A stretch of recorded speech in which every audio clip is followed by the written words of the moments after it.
Thank you. Okay, so the title of my presentation is Enacting the Pleasurable Feeling of Experience, Skillful Sensemaking in Human-Robot Interaction. So, the so-called meaning generated through sensemaking is neither a feature of the external environment nor something internal to the agent. We can say that sensemaking is a matter of interaction and relation, of perception and action, of engagement with the environment and with other agents. What this means with reference to human experience and the pleasurable feeling of it is today's topic. More precisely, I'm going to talk about a project in the making in the field of philosophy of mind and enactive cognitive science, or 4E's cognition, which locates sense-making, a specific sort of sense-making we refer to as skillful, embodied, or bodily, in the interaction between a human agent in the role of a learner and a social robot in the role of a teacher. The social robot we refer to is the iCub robot. It looks like this. And I prefer focusing on the human agent interactions with a social robot because such robots as autonomous agents interact with humans following social behaviors. So they perform, or they will perform, in the context of social interaction. The iCub is a very interesting project. It is an open source project. It looks like a toddler, so it's between 11 and 12, 13. And it can, a lot of things. It can walk, it can manipulate objects, so the picture in the middle. It can dictate words. The third picture on the right is an experiment where the iCub dictated words in English language to an Italian learner. And one of the most important things for my study is the fact that the iCub can detect and follow the gaze of the human learner. And this is the first picture on the left with the lady, the iCub in red. I will give you an example later on. So a couple of words about the iCub. The iCub is an open source platform, as I said, designed by the RobotCub consortium of several European universities. RobotCub was a 5 years long project funded by the European Commission through Unit E5, Cognitive Systems, Interactions and Robotics, I think in 2004. And the motivation behind the strongly humanoid design is the embodied cognition approach. So in the last years, the iCub was used in different scenarios in which the robot teaches a human learner motor skills. The robot shows moving its body autonomously. In such a scenario, a human learner is in the condition in which he or she has to get used to a different sort of teacher, to a robot teacher, and to new motor skills. The human agent experiences an unusual situation from contributions in pragmatist aesthetics, and I will refer to John Dewey especially. And I will get back to this later on. We know that a pleasurable feeling of the interaction itself is an indicator of the passage from unusual, disturbing experience to the realization of the capacity of the agent's new experience to mean, to make sense. So against this background, two questions arise which are relevant for my concern. The first one is, does the human agent tend to manifest a positive, pleasurable feeling of the interaction itself when the movements of the social robot in the teaching process become familiar, or when the human learner realizes that the learning of new motor skills is successful? So the focus now is not on the learning processes of learning, but on how the interaction, on the dynamics of the interaction itself. And the second question is, how does interaction change when the human learner accepts and enjoys the robot teacher? I am now, as I said at the beginning, the project is in the making, and I'm focusing now on self-report measure, because I will explain later on why. But this is a method that, for my concern, is promising. So, and these are my main points today. What is enactive cognitive science? Cognition as embodied action, sense-making in enactivism, and I will focus on the role of the body. And I will focus also on the difference between embodied sense-making and participatory sense-making, enacting the pleasurable feeling of experience. And in this section, I will tell you something about John Dewey's pragmatist approach. And then we have the description of two experiments in which the iCub was the teacher, and then a short overview. So, What is inactive cognitive science? Was this my first question? On the slide, you see a couple of very important works in the field of inactive cognitive science. The first one on the left, The Embodied Mind by Varela Thompson Rosch, Philosophy in Flesh by Lakoff and Johnson, by Humanoid, Action in Perception, Mind and Life by Evan Thompson, Radical Embodied Cognitive Science by Anthony Camero, Sean Gallagher with his inactive interventions, Rethinking the Mind, and last but not least, Ecology of the Brain by Thomas Fuchs, published in 2018. I wrote a book review of, you find online.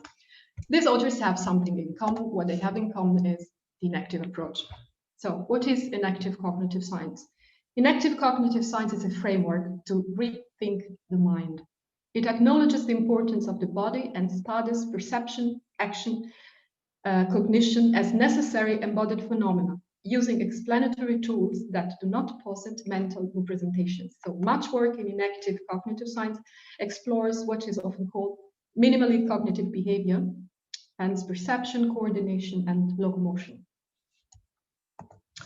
Inactivists distinguish between weak and strong representations, and I have now two nice pages from the work by Varela Thompson and Rosch. The first definition is the definition of weak representation. So we can begin by noting a relatively weak and uncontroversial sense of representation. This sense is purely semantic. It refers to anything that can be interpreted as being about something. This is the sense of representation as construal, since nothing is about something else without construing it as being some way. A map, for example, is about some geographical area. It represents certain features of the terrain and so constructs that as being in a certain way. And the second definition is the strong version of representation. The strong version of representation arises when we assume that the world is pre-given, that its features can be specified prior to any cognitive activity. Then to explain the relation between this cognitive activity and the pre-given world, we put aside the existence of mental representations inside the cognitive system. We then have a theory that says that the way in which we cognize this pre-given world is to represent its features and then act on the basis of these representations. The second version of representation is not taken into account by inactivists. They believe that the mind is not a mirror of nature. The reductionist understanding of the mind as a disembodied representational system within the skull is rejected in inactive approach. So inactivists look at cognition as a partnership between mind and body and with the situation we are in. Cognition depends on the individual's bodily possibilities of action and sensory-motor skills. It depends on moving your body in the environment. We can say that the inactive approach requires a conceptual shift from world mirroring representation to world making, movement, action in interaction, or action in perception. Enactivism can be considered to be a modern continuation of the program of research funded by Merleau-Ponty, and this is what the authors Varela and Thompson highlights. They point out that for them, as for Merleau-Ponty, our bodies are both physical, biological, and lived phenomenological structures. These two sides of embodiment are combined with cognitive science with the purpose of overcoming the view of the passive subject perceiving a pre-given world. As the authors remark, the inactive approach consists of 2 points. Perception consists in perceptually guided action, and cognitive structures emerge from the recurrent sensory motor patterns that enable action to be perceptually guided. In other words, cognition is embodied action and cannot come into being without the active exploration of the environment. The mind and one's own knowledge about the world, as well as linguistic meaning, emerge as part of this activity. Mind and body are in a direct relation of continuity with one another and with the environment. And these tenets of the inactive approach are also known as the 4 E's cognition: embodied, embedded, inactive, and extended. Embodied in the living system, the bodily realization of the cognitive capacities is constitutive of their achievement. Embedded in the environmental context, the organism co-determines in interactions, enacted or brought forth only by the active perception of the environment, the organism co-determines in interaction. for, as I said, cognition is perceptually guided action. And the last E, extended beyond the boundaries of the body. So the last E is the extended mind thesis. This was developed by Andy Clark. And the guy you see in the picture is the example which I will use to explain the extended mind thesis. So the objects of the environment can function as non-neural vehicles for cognitive processes. Some objects in the external environment can be part of a cognitive process and in that way function as extensions of the mind itself in the environment.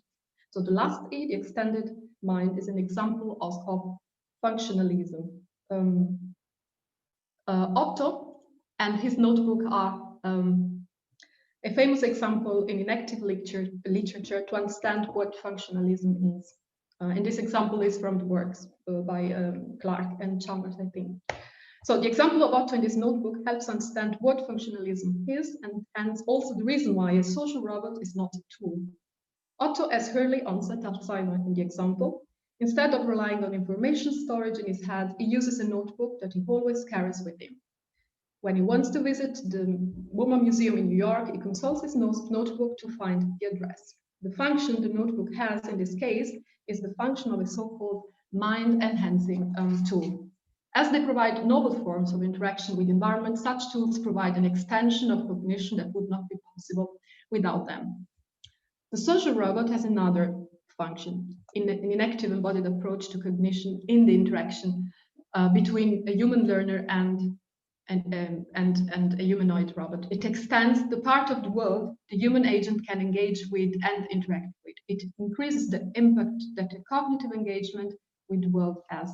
So, for example, on the further action possibilities offered by the environment. It can engage in a loop of perception and action with the human agent, and this means that the robot is not a tool, he or she is a partner. And I will give you an example of this later on in the fourth part, where I will illustrate the experiments conducted with the ICAP as in the role of a teacher. So Inactive support the view that human persons become at one with themselves, not in a mental or a neural inner world, but in their bodily and interbodily being in the world and active in the world, as Thomas Fuchs remarks. In other words, inaction is the idea that organisms create their own experience through their actions. Organisms are not passive receivers of input from the environment, but are actors in the environment, such that what they experience is shaped by how they act. Or, with the word by Carfus, I am, therefore I think.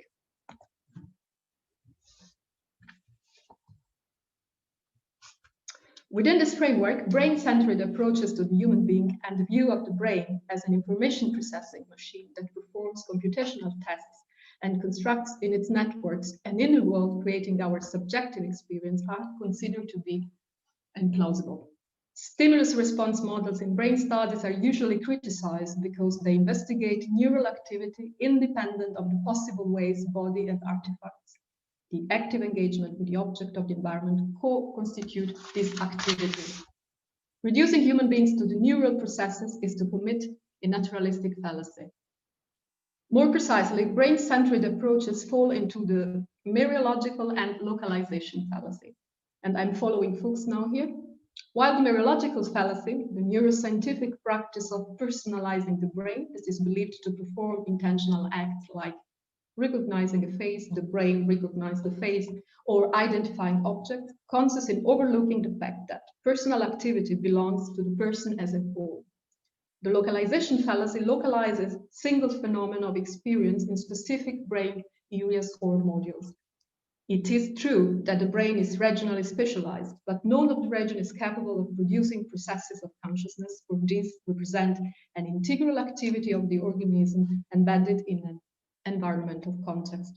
Rather, the constant resonance between brain and body is the basis of a background feeling of the body, a feeling of being alive that may be regarded as the foundation of all conscious experience. So we can say that in enactivism, the brain is an organ of potentialities and relations that mediates interactions rather than an organ of mental representations. All the brain's functions are dependent on the human person's unity as a living organism interacting with the environment. So enactivism supports the view that the brain is not the producer, but the mediator of a person's activity. So organisms are motivated to actively look for elements of the environment that are significant for their purposes. So the organism and its specific environment are linked in a process of co-evolution. The entire system consisting of organism and environment is reconfigured with each interaction, so that the respective presence of a living organism cannot be fully described without resorting to the history of it. Voilà.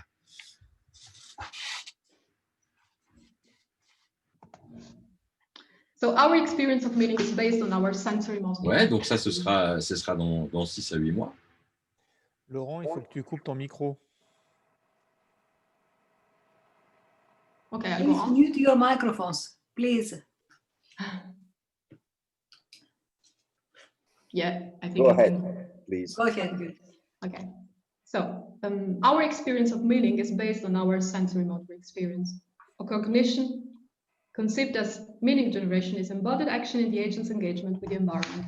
This cannot be highlighted enough. Living beings and their surroundings constitute an interactive system with each constituent being reciprocal to the other. What we perceive are not objects as such, but objects to deal with, or the functional relations between self and world.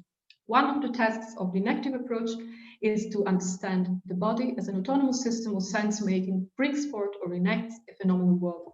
I will focus now on the role of the body and sensory motor skills and on the central notion of sense-making, which is considered to be embodied and participatory, social. So what does body mean in enactivism, and what exactly is its role? The body is a form of lived experience and is the medium of the subject's relation to the world. What defines our embodiment is the relation of the living body, the organic object body, one's body as the living organism, and the lived body. The lived body is your own experience, is your own body as experienced by yourself. And I have a useful example, the example of the two hands. So when one explores by touch his left hand with his right hand, in that case, the subject feels his left hand from the inside as being touched.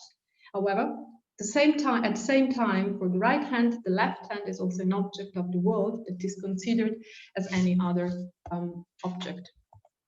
So we can say that the lived body is the pre-reflective backdrop against which the perceptual and motor experience is constituted, which is its classical role traditionally studied in phenomenology. And another good example of how one's body shows itself to be a material thing, animated from within by sensation and motility, is the well-known example of a cup of hot tea, which is beautifully described in Thompson's book. When I pick up a cup of hot tea, I feel the hot, smooth surface of the porcelain and the heat penetrating my finger, and these sensations linger for a time after I have put the cup back down on the table. Such bodily experience is twofold.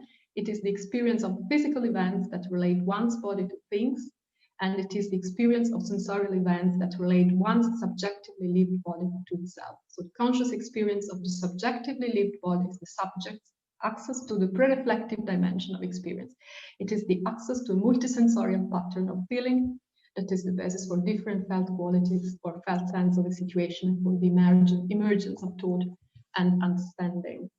So in the same way as the pre-reflective lived body allows the experience of becoming aware of my body as that through which, for example, the motor experience of typing on the computer is possible, it is also the pre-reflective backdrop against which the cognitive emotional evaluation of the experience itself takes place. And this is beautifully described in the work by Giovanna Colombetti, The Feeling Body. It allows to be similarly aware of the bodily arousal as that through which I am living the situation of an interview as anxiety-provoking. So the aroused body is immediately available as such. You do not need any representations to the subject's experience through the evaluation of the bodily aspects of emotion as part of the subject's evaluation of the experienced world. So emotions are the feeling of the body itself. The relationship between one's own body as a living organism and one's own body subjectively lived constitutes the living being as a whole. The body sense animate, it feels, senses itself from within, and this self affection is the basis of the subject's perceiving and acting relation to the environment. The relation within the environment as a circular structure. Perception implies movement and action and takes place by making use of the skillful exploration of the environment, looking, touching, and by grasping the results. It is useful here to distinguish between movement and action. So a movement is simply a teleological change of position with the purpose of exploring the environment the subject interacts with. For example, sounds get louder as you move towards its source, but stay constant in volume when you travel at a fixed distance around it. An action is activity dependent and hence a combination of movements that has some effects on or changes the environment we interact with. Actions allow an agent to act on and change the affordances of the environment. For example, falling a tree is an action.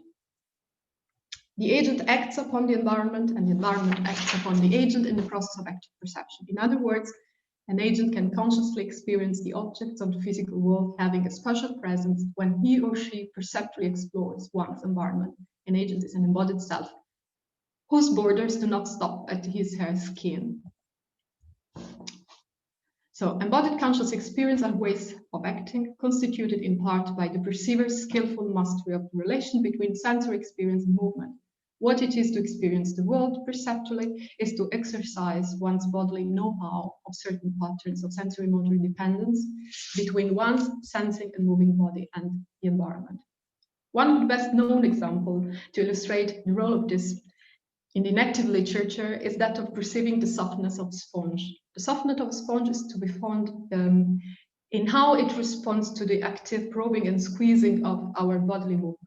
It is the outcome of a particular kind of encounter between questioning agent with a particular body and the responding segment of the world. The confluence of lawful co-variations in the active perception of the sponge stabilizes the cognizer's sense-making into an object. So the inactive approach to cognition regards perception as a process of active sense-making by interacting with the environment, moving the head and eyes, touching the surface, walking toward a goal, grasping the fruit. Living beings make sense of their surroundings. Enactivism distinguishes between embodied or bodily sense-making and social participatory sense-making.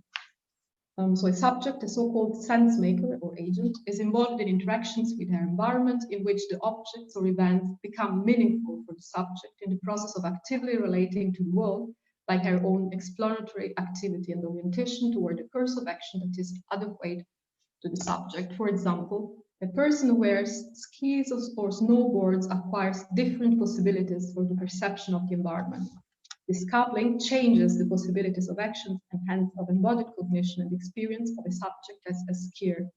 Inactivists investigate how this sensory motor couplings with the environment changes the possibilities of action in interaction. So an actively perceived slope, for example, becomes meaningful for a sense maker wearing skis in relation to the opportunity for setting off on the ski run. The sense maker establishes a perspective on the world and participates in the generation of meaning through her bodily mediated perception and action. She enacts a word that makes sense for her as a skier in this case. So sense-making becomes a strongly embodied, embedded, and enacted process, which is distributed in the complex social-technical environment. In inactive research, bodily sense-making refers to the process according to which the whole organism is a vehicle of meaning, which is dynamically constructed by the subject having a perspective on the world. In other words, there is a mutual interdependence of the bodily dispositions of sense-making and the affordances of the environment disclosed by these dispositions. In the interaction and coupling with an adaptation to the environment, bodily sense-making is the evaluation of an adaptation. The situation in which the sense-making of two or more autonomous agents is mutually modulated as they engage in an interactive encounter is called participatory or social sense-making. In social sense-making, social dynamics such as coordination and interaction may affect individual sense-making. So this can be seen, for example, in the case of musicians making music together. In such social coordinations, meanings are not pre-given, but rather are shaped and adjust as the interaction unfolds. So each musician and the audience actively participates in the development of shared communication and meaning making through bodily and facial gesture. As a coupled system, musicians and audience can form and transform each other's sense-making, enacting unique shared words of meaning. The relational nature of musical experience is made explicit by the concrete adaptive activities of the living bodies embedded in the musical environments they co-create in the performance. Shared musical practice, in this sense, are not based on a pre-given word. So the process of participatory sense-making is always a matter of gestures, expression, concrete actions, which allows for one individual as a dynamical source of significance to complement the subject's original point of view to all. It is a shared history of sensory-motor coupling where movements are integrated within the dynamics of meaning-making. Now, let's think for a while about the interaction between a social robot by the ICAP robot and the human agent in the scenario in which the robot has the role of showing the human learner new motor skills.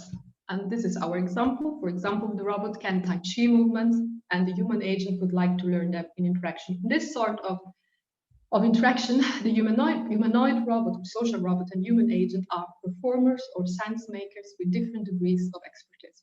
What is relevant for my concern and for Inactivism is how the social robot and the human agent actively participate in the development of their shared motor meaning making through bodily movement in their interaction, and in this way co-create a new familiarity, a new habitualization, new familiar movements the human agent becomes aware of.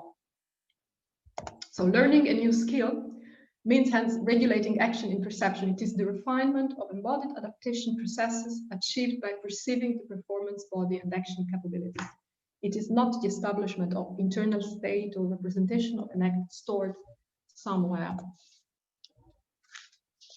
And now the link with Dewey and his pragmatist approach, or pragmatist aesthetics, actually. So the awareness of experiencing that a new experience makes sense is accompanied by a feeling of harmony, by a pleasurable feeling grounded in subjectively lived body. This is what we know from Dewey's approach to the experience of the new in the engagement with the environment, especially. A meaningful reorganization of actions and cognitive, emotional, embodied processes underlies such a feeling, which is bodily, pre-linguistic, cognitive, emotional, and sensory perceptual, having its origins in the organic activities of living beings and in their organism-environment transactions. In the way in which John Dewey looks at the mind, this emerges as part of the process of these transactions. When a human agent accepts and enjoys the new, when it becomes familiar, interaction changes, and the expressive perceptual role of lived body is amplified. The way you experience your own body in such perception is amplified in the experience of a pleasurable feeling. In his Hutto's experience, Dewey points out that living the enjoyment of a period of harmony is a temporary sense of culmination, a feeling of wholeness, because it is the beginning of a new relation to the environment that implies the disruption of the equilibrium and hence a new tension between disorder or disruption and the search for a new harmony, which is the rhythm of organic life. Such a feeling is possible in a world where suspense and crisis, disorder offer the opportunity for their resolution and hence the moment of passage from disturbance to harmony, which is the moment of intense, very intense life. As the material of an experience has variety and complexity, in the course of an experience, it evokes a variety of different emotions and hence a variety of emotional responses or lived experiences, emotional lived experience. But what is enjoyed is not the variety with an experience, which an experience is made of. It is the underlying unifying quality of an experience that is lived as pleasurable and which is immediately felt in perception when it makes sense. So for Dewey, embodied sense and then sense making is immanent meaning. He writes, the sense of a thing is an immediate and immanent meaning. It is meaning which is itself felt or directly had. When we are baffled by perplexing conditions and finally hit upon a clue and everything falls into place, the whole thing suddenly, as we say, makes sense. In such a situation, the clue has signification in virtue of being an indication, a guide to interpretation, but the meaning of the whole situation as apprehended is sense. And Jim Garrison is one of the main experts in US studies on John Lewis and pragmatist philosophy, American pragmatist philosophers, and he wrote a wonderful chapter for this book in 2015, where he focused on the feeling of consummatory unity, and this is what is important, what will be central actually for the study in the making on pleasurable feeling and the interaction with the social robot. So what is enjoyed is a sense of intrinsic completion of an experience, which is its closure. And this is another key word. The term closure. The term closure does not refer to the ending of an experience, rather it refers to a closing together, which holds within it a new perspective on the world. It is the sense that the parts of an experience fit and are appropriate. In a study conducted in 2012, this is a study conducted in 2012 at the Euclid Lab in London. It is based on the master thesis by Nicolaus Sava, and I was the lady from the Humanities who was asked to suggest a frame from philosophy in order to be able to explain the rhythm actually of the experience of game. Well, in this study, we used a full body game to investigate how the body expressions of the players provide the basis to measure their emotional satisfaction and to infer the subject's readiness for closure. The reason is twofold. On the one hand, the player's body expressions do provide information on how the player may be emotionally involved in the game. On the other hand, when these body expressions are either acted or imposed by the game, their qualities unconsciously bias the affective meaning the players assign to the emerging game experience according to the valence and arousal they portray. So the way Nintendo Grand Slam tennis game was used, and in this scenario they had 9 participants, players. So body expression are an important affective modality which enables us to communicate the action tendency in response to the felt emotion. We addressed the recognition of the emotional content expressed by the players while playing the game. And to this purpose, dynamic body features rather than postural features were used. They selected features like body segment rotation, velocity, frequency, body directionality, amount of movement, and 8 emotion labels. The reason why they decided to choose 8 emotions labels, and these labels, frustration, anger, happiness, can be read in the article. I think it is free online. Happiness, concentration, surprise, sadness, boredom, and relief. We argued that the affective expressions that the players unconsciously portray through their body movement have a strong bias on the experience through proprioceptive feedback. Detecting affective expressions provides insight into both the affective states the person may be in his her readability. Detecting affective expressions provides insight into both the affective states the person may be in and her readability to shift from a certain type of affective experience to another. As a matter of fact, well, they developed a motion capture system, not only for this study, for different studies, but in this case, what the motion capture system that was used for the experiment does is to recognize the variety of emotions the players expresses in the course of the passage from disturbance to harmony. And the occurring patterns of expressions would be used to infer the readiness to reach a closure and hence the fulfillment of the experience. In a word, to reach the unifying feeling, the pleasurable feeling. In this study, the affective message conveyed by the body movement of an expressor was investigated from the point of view of an external observer, from a third-person point of view. So the observer can have access to the variety of emotions the players are going through or assigning, creating meaning to the gameplay event, so which represents the rhythmic dynamics of the overall experience the player experiences subjectively. Inactive research has shown that the first-person approach allows the subject to have access to the subjectively lived experience of the felt quality of an experience and to its preconceptual, pre-reflective dimension. So the methodological focus lies now for my project in the making on how to investigate the awareness of the human agent's aroused subjectively lived body in the process of sense-making after experiencing the pleasurable feeling in the engagement with the humanoid robot bodily. We are now interested in investigating where mind and body make contact in experiencing the closure of a pleasurable feeling.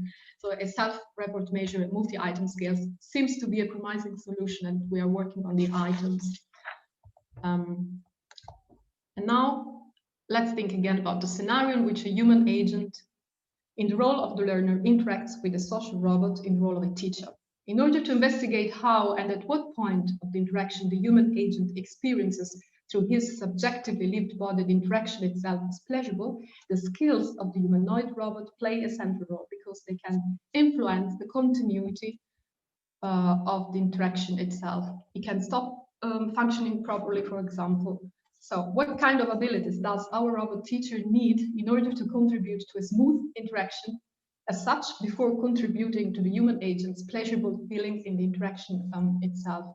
So despite the ambition to develop a self-report with a multi-item scale with focus on how the human agent experiences her aroused lived body in the interaction and in the closure of the experience, it is central to clear up what the robot teacher has to be able to do in order to allow the human agent to bring forth the closure of the experienced interaction. So human communication, we know that human communication is based on mutual understanding. Participatory sense-making is an inactive example of this. So thus the ICAP can base communication on mutual understanding. He has already had the role of a teacher in two specific situations, especially. So in a situation in which the ICAP demonstrates the human learner movement sequences, and in a situation in which the ICAP dictates brief sentences in a foreign language in English to train the human learner. In the first scenario, participants were required to learn a sequence of movements taught by the robot. The ICAP demonstrated one sequence of movements which the participant was required to observe, memorize, and repeat. It looks like this. After the robot's demonstration, the participant was required to reproduce the sequence in the correct order. And for each sequence, the participant was given 2 chances to perform the movement sequence correctly, meaning that if the participant did not understand the sequence the first time, the robot demonstrated it a second time. The study shows that when the ICAP slowed down his movements and adapted its demonstrations with more commitment, effort, participants experienced him as more helpful. This tells us nothing about how participants experience their lived body as a vehicle of pleasurable feeling and interaction, but can tell us, for example, that adaptation, timing requirements, slowdown can be a positive factor in experiencing interaction positively. In the second scenario, more inactive elements are visible. So the question that were put into focus were, should the potential robot teacher follow the pace of students who are taking notes? This is the dictation experiment. So should the potential robot teacher follow the pace of students who are taking notes, or should it impose a pace on them? And the second question was, to what amount should the robot use eye contact to establish the timing of the interaction?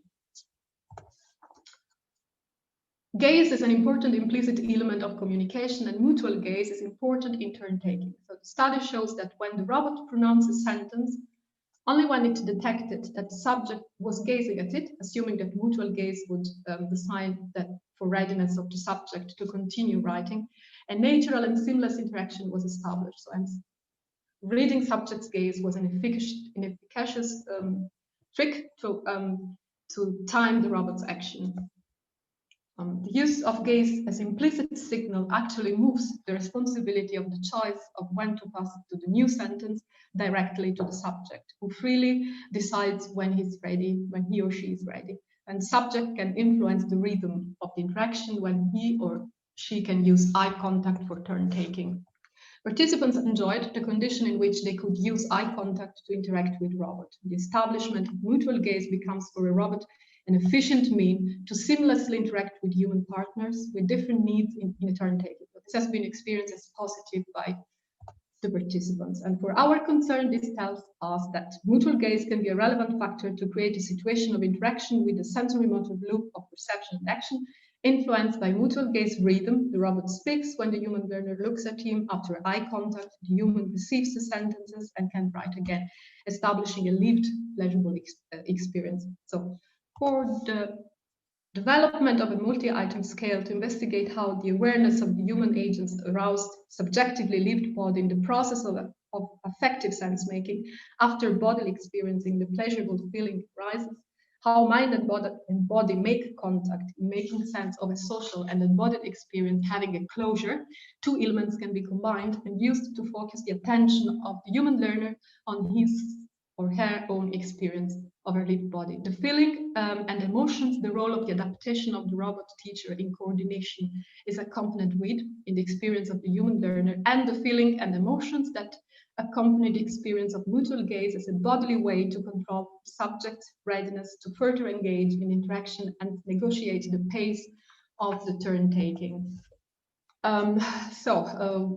We could, for example, we are working on the item, so this is not a real example, this is just an idea.